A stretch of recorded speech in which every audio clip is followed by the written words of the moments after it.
Hi viewers, అందరికి welcome friends. మన ఛానల్కి స్వాగతం friends. Delhi Capitals versus Kolkata night riders మధ్య మ్యాచ్లో మొత్తానికి కోల్కతా నైట్ రైడర్స్ 14.2 ఓవర్స్లో 143 రన్స్ని అయితే ఉప్పని వదిలిపాడేసింది.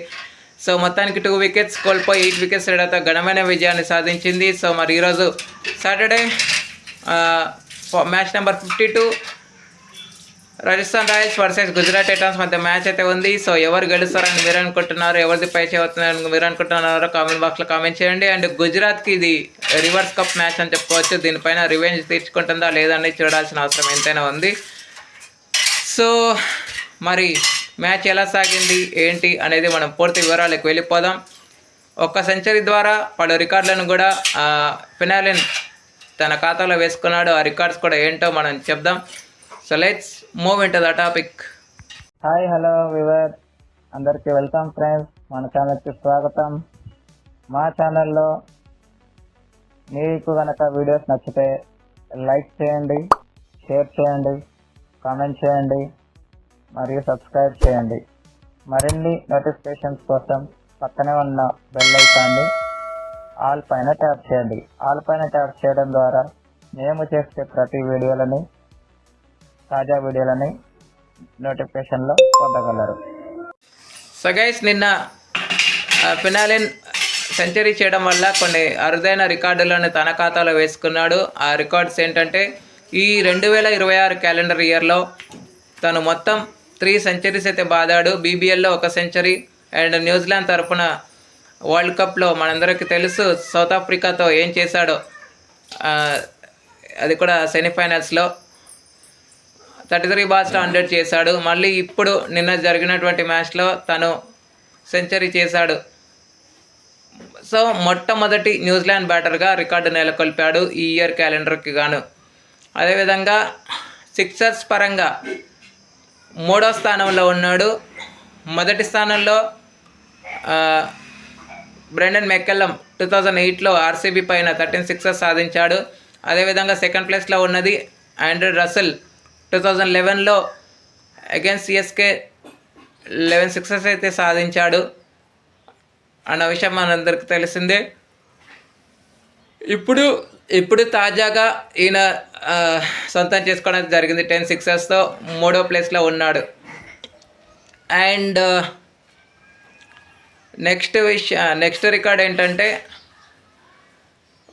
కోల్కతాలోనే 4వ సెంచరీ చేసిన 4వ బ్యాటర్గా రికార్డు నెలకొల్పాడు. ఫస్ట్లో ఉన్నది బ్రెండన్ మెక్కల్లమ్ 158, ఆ తర్వాత వెంకటేష్ అయ్యర్ 109 అండ్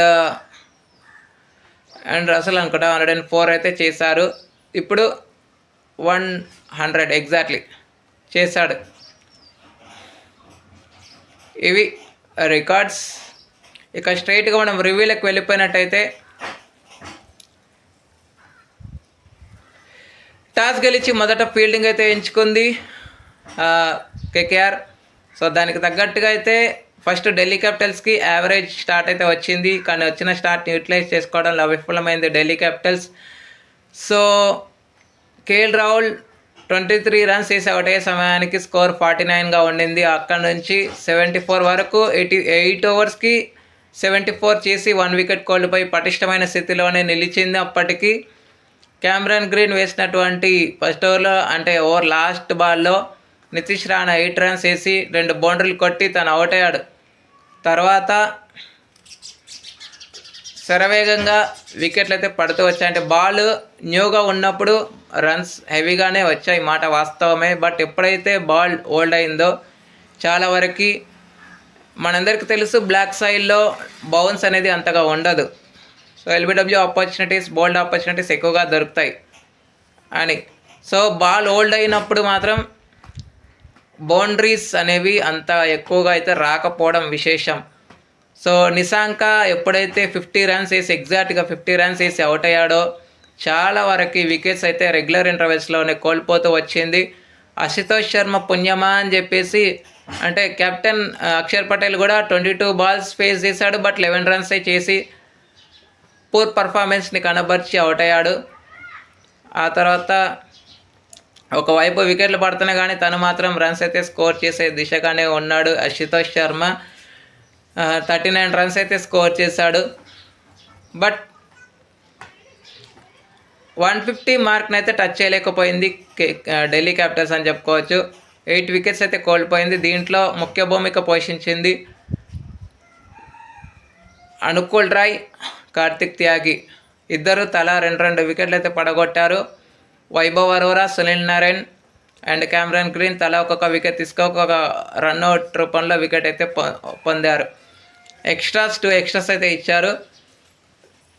ఈ ముగ్గురు మినహాయిస్తే ఎవరు కూడా డబుల్ డిజిట్ స్కోర్ చేయకపోవడం విశేషం. ఎంతో అక్షర్ పటేల్ 11 రన్స్ వేసి డబుల్ డిజిట్ స్కోర్కి అయితే చేరాడు, కానీ మిగతా వాళ్ళంతా 4 నెంబర్సే. That's it. ఇక అనంతరం లక్ష్యదన్ ఆరంభించిన కేకేఆర్కి స్టార్ట్ అయితే పర్వాలేదు గైస్. ఈ స్టార్ట్కి ఎలాంటి వికెట్ నష్టపోకుండా అరౌండ్ 70 to 80 పార్ట్నర్షిప్ తెస్తారేమో అని నేనైతే అనుకున్నాను. బట్ అలా జరగలేదు. ఎందుకంటే 17 రన్స్కి స్కోర్ ఉన్నప్పుడు అజింక్య రహానే 13 రన్స్ వేసి అవుట్ అయ్యాడు. రన్అట్ రూపంలో అవుట్ అయ్యాడు. ఆ తర్వాత 2 రన్స్ వ్యవధిలో మళ్ళీ అన్క్రిష్ రఘువంశీ 1 రన్ చేసి అవుట్ అయ్యాడు. అవుట్ అయ్యే సమయానికి స్కోరు అక్కడి నుంచి ఎలాంటి వికెట్ పోకుండా జాగ్రత్త పడుతూ ఫస్ట్ ఇనీషియల్ స్టేజ్లో ఆచితూచి ఆడిన ఫినాలెన్ ఎప్పుడైతే స్పిన్నర్స్కి according to the situation pitch and కండిషన్స్కి అడాప్ట్ అయిపోయాడో, గేమ్ అర్థమైపోయిందో, అక్కడి నుంచి స్టార్ట్ అయిపోయిందని చెప్పుకోవచ్చు తన యొక్క ఇంటెంట్, అటాకింగ్ ఇంటెంట్ అనేది. సో 12 ఓవర్స్కే 88 స్కోర్ ఉండింది. అప్పటికే 50 చేసి ఉన్నాడు ఫినాలెన్. బట్ 13th ఓవర్ దగ్గర నుంచి అటాకింగ్ ఇంటెంట్ అనేది మొదలైంది. సిక్సర్లతోనే డీల్ చేశాడు. మ్యాచ్ని 14.2 ఓవర్స్లోనే ముగించడం విశేషం.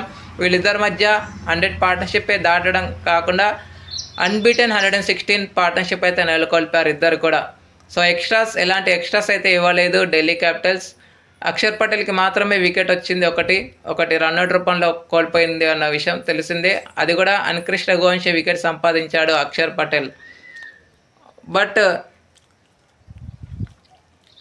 అక్షర్ పటేల్ 1 రన్ ఇచ్చి ఎప్పుడైతే వికెట్ తీసుకున్నాడో ఆ తర్వాత ఉన్నటువంటి ఓవర్స్ ఏవైతే ఉన్నాయో ఆ ఓవర్స్ దగ్గర నుంచి కూడా చాలా వరకు ఎక్స్పెన్సివ్ ప్రూవ్ అయ్యాడు. అండ్ కుల్దీప్ యాదవ్ ఈ సీజన్ కుల్దీప్ యాదవ్కి చాలా అంత మంచి సీజన్ కాదు అన్న విషయం అందరికీ తెలిసిందే. బట్ నేనేమనుకున్నానంటే చైనామెన్ కదా, సో ఎలాగో ఓల్డ్ బాల్ స్పిన్నర్స్కి పర్చేజ్ అనేది దొరుకుతుంది, ఛానల్ బౌలింగ్ వేస్తే ఖచ్చితంగా వికెట్స్ అయితే తీసుకోగలడు అని అయితే అనుకున్నాను. నేనైతే ఎక్స్పెక్ట్ చేశాను గైస్. బట్ చాలా వరకు ఎక్స్పెన్సివ్ ప్రూవ్ అయ్యాడు కుల్దీప్ యాదవ్. సో ఫినాలిన్ సెట్ అయిన తర్వాత 2 సిక్సర్లు కూడా తగిలాయి కుల్దీప్ యాదవ్కి. సో అండ్ టోటల్గా 14.2 ఓవర్స్లో కేకేఆర్ విజయం సాధించినప్పటికీ player of the match award మాత్రం ఫినాలిన్కే వరించడం విశేషం. 47 బాల్స్లోనే 100 అయితే స్కోర్ చేశాడు కాబట్టి. కానీ పాయింట్ టేబుల్స్లో చూస్తే మాత్రం 7th ప్లేస్లోనే ఉండడం విశేషం. 8th నుంచి 7thకి జంప్ అయింది కేకేఆర్. ఇక్కడ నుంచి వాళ్ళు కన్సిస్టెన్సీగా మ్యాచెస్ గెలిస్తే మ్యాథమెటికల్లీ ఛాన్స్ కాదు, కానీ ఉంది కన్సిస్టెన్సీగా వాళ్ళు ప్రతి మ్యాచ్ గెలుచుకుంటూ వస్తే మాత్రం 17 పాయింట్స్ అయితే సంపాదిస్తారు. క్యూ మార్క్ని సొంతం చేసుకొని ఆశ్చర్యపోవడం అవసరం లేదు. వేరే టీమ్స్ పరిస్థితులు కూడా కొంచెం తారుమారు అయితే చెప్పలేదు. So that's it. Okay friends, ఇక చాలా వరకు అయితే ఢిల్లీ క్యాపిటల్స్ మిస్టేక్స్ అయితే ఉన్నాయి. బ్యాటింగ్ డిపార్ట్మెంట్ తేలిపోయింది, ఫీల్డింగ్ డిపార్ట్మెంట్లో కొన్ని క్యాచెస్ డ్రాప్ చేశారు, అండ్ బౌలింగ్ అయితే మరి వర్స్ట్గా తయారైందని చెప్పుకోవచ్చు. కేకేఆర్ వేసినటువంటి లైన్ అండ్ లెంత్ ఏవైతే ఉన్నాయో వాటికి కట్టుబడి కన్సిస్టెన్సీగా వేయలేకపోయారని చెప్పుకోవచ్చు. డిఫెన్సివ్ బౌలింగ్ అయితే వేశాడు అక్షర్ పటేల్. రన్స్ తక్కువ ఉన్నాయి కదా కొట్టాల్సినవి అన్నీ. డిఫెన్సివ్ బౌలింగ్ అయితే వేశాడు. అటాకింగ్ ఇంటెంట్తో వెళ్ళుంటే ఖచ్చితంగా స్లిప్స్ పెట్టుంటే ఖచ్చితంగా రిజల్ట్ వేరేలా ఉండేది అని చెప్పుకోవడానికి ఒకటి ఉంది. అండ్ గైస్ ఇంకొక రికార్డు కూడా క్రియేట్ చేశాడు మన ఫినాలిన్. అది ఏంటంటే స్పిన్నర్స్కి 31 బాల్స్లో 73 రన్స్ వేశాడు. వీళ్ళల్లో సంయుక్తంగా 3వ స్థానంలో ఉన్నాడని తెలుస్తుంది. బట్ ఎవరితో ఉన్నాడనేది I don't know. Okay friends, thank you. ఇలాంటి అప్డేట్స్ కోసం ఛానల్ని సబ్స్క్రైబ్, షేర్, లైక్, కమెంట్ చేయండి. మరొక అప్డేట్తో మీ ఉంటాను ఫ్రెండ్స్. అంతవరకు సెలవు. నమస్కారం.